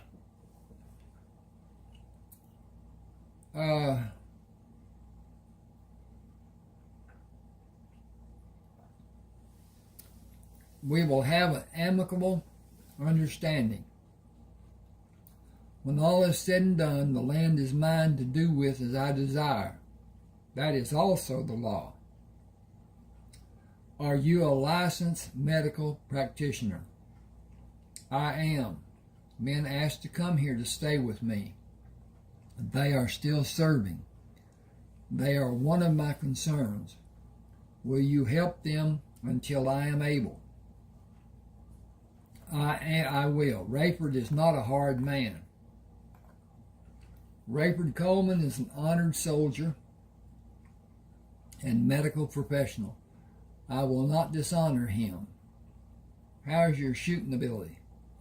I had that long before the war. I was never in a battle, only because I carried a medical bag, and not a visible weapon in most cases. I defended wounded men from Confederate troops, not my proudest memories. Memories, more than one? 9 to be exact. Decorated, more than I want to recount. You have considerations coming from the Union, Army, and Congress. Plenty of them. I am forced to give my location to have a part of those considerations sent to me. We have a post office in Rusk. I will take land farther south. You better have help. There's some tough hombres down that way that you may not want to tangle with. I will eliminate those who need eradication. Pardon my asking, did you receive training from your uncle? Severe and useful at different times. Was he mixed in his heritage as I am? I would wish you lots of luck, but you don't need it. Wishes of success. I don't know why that did that. Boy, I've changed my font size. Don't want that. Okay.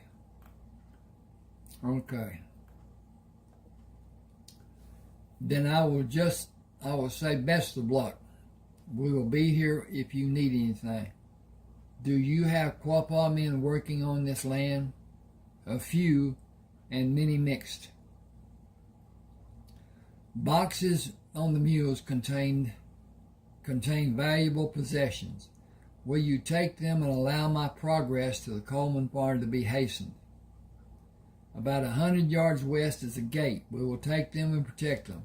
Rayford will not look on someone bothering them without them suffering serious and lasting repercussions.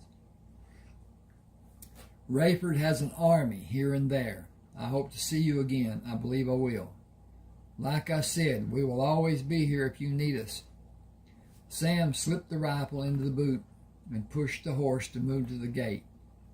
Untying the lead rope, he pulled it over his head to give to Tommy. He moved the horse away from Tommy and pushed the horse to a quick lope and spoke to the horse. We will be at the house before night comes if you can keep this pace. Tommy said, that is a man nobody should want as an enemy. Sam stopped at the gate and looked at the tops of the tall houses. It will be near dark when we get there, and you cannot approach the house at a quick pace. We will slow to a walk and hope to be seen as being friendly. He held the rifle over his head and approached the front of the 3-story house. Hello, the house. Put your rifle away. Tie your horse and come sit with us. We have prepared sandwiches and drinks of your choice. One of the men will come from the stable to take your horse. How long has it been since you saw General Grant? It was after General Lee surrendered. I will consider a kindness if that is the last we will speak of our experiences during those terrible years. For both of us, I am Samuel Harkness. I prefer to be addressed as Sam. Samuel has too many references to the Old Testament. Please sit. I imagine you're both tired and hungry. I am both. My horse is too. May I see about him after I eat?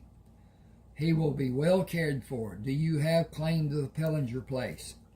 Smoke is the only communication you have to be concerned about that information. You could have been... Smoke is the only communication you could have to be... You could have... Oh. Smoke is the only communication you could have to be concerned about that information.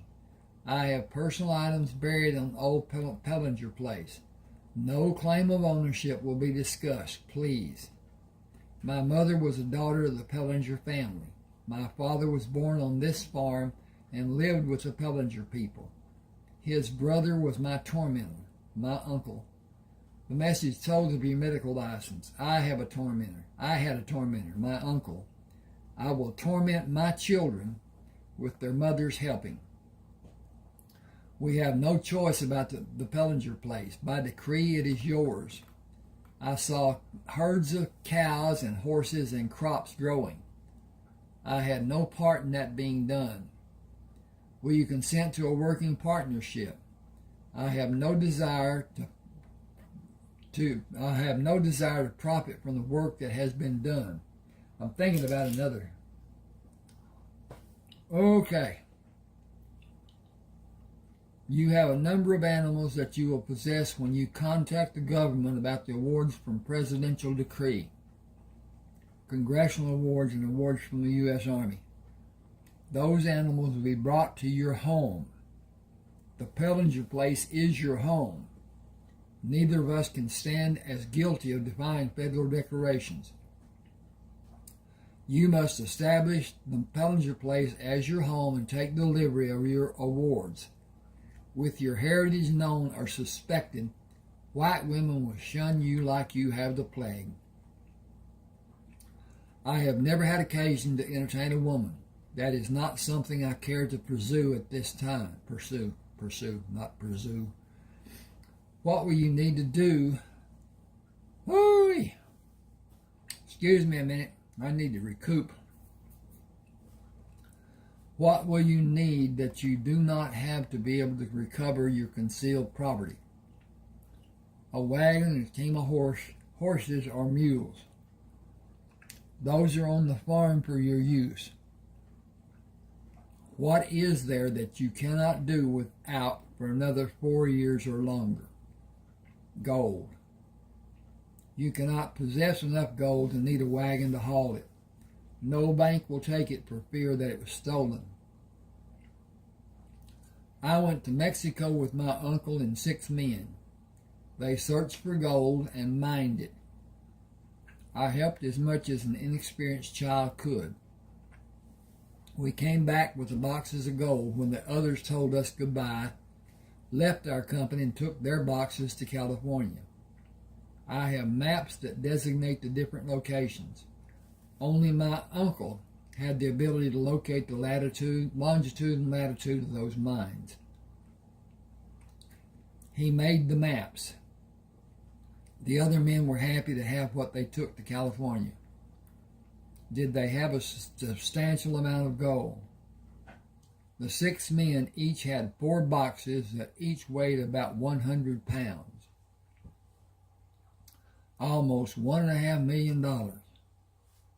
8 boxes are buried on the crest of hills on the Pellinger farm.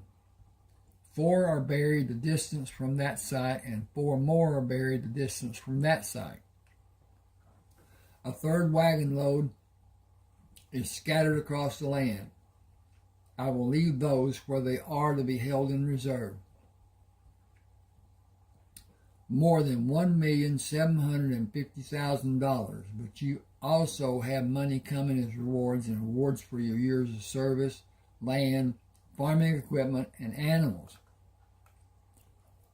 I endured so long being called doctor that I almost do not realize when someone calls me by my name. You may not be aware that the value of your purchase price of gold will be decreased next year and the following year according to forecasts. You should convert all your raw gold to gold coins for your use and deposits in a bank. All gold coins will retain the dollar values the coins represent. Why are you reluctant to talk about the gold to have all the knowledge available to you? I miss my uncle, and by tradition I cannot speak his name. 4 of those boxes are his. You bring shame to him. Honor him with happiness that you share memories, and he will know that you will always remember him. Take the boxes to the county clerk, submit the letter you will have listing your awards and rewards. Tell him where the gold was mined. With the communications you will have from Congress, President Lincoln, and General Grant, the county clerk will not even raise an eyebrow.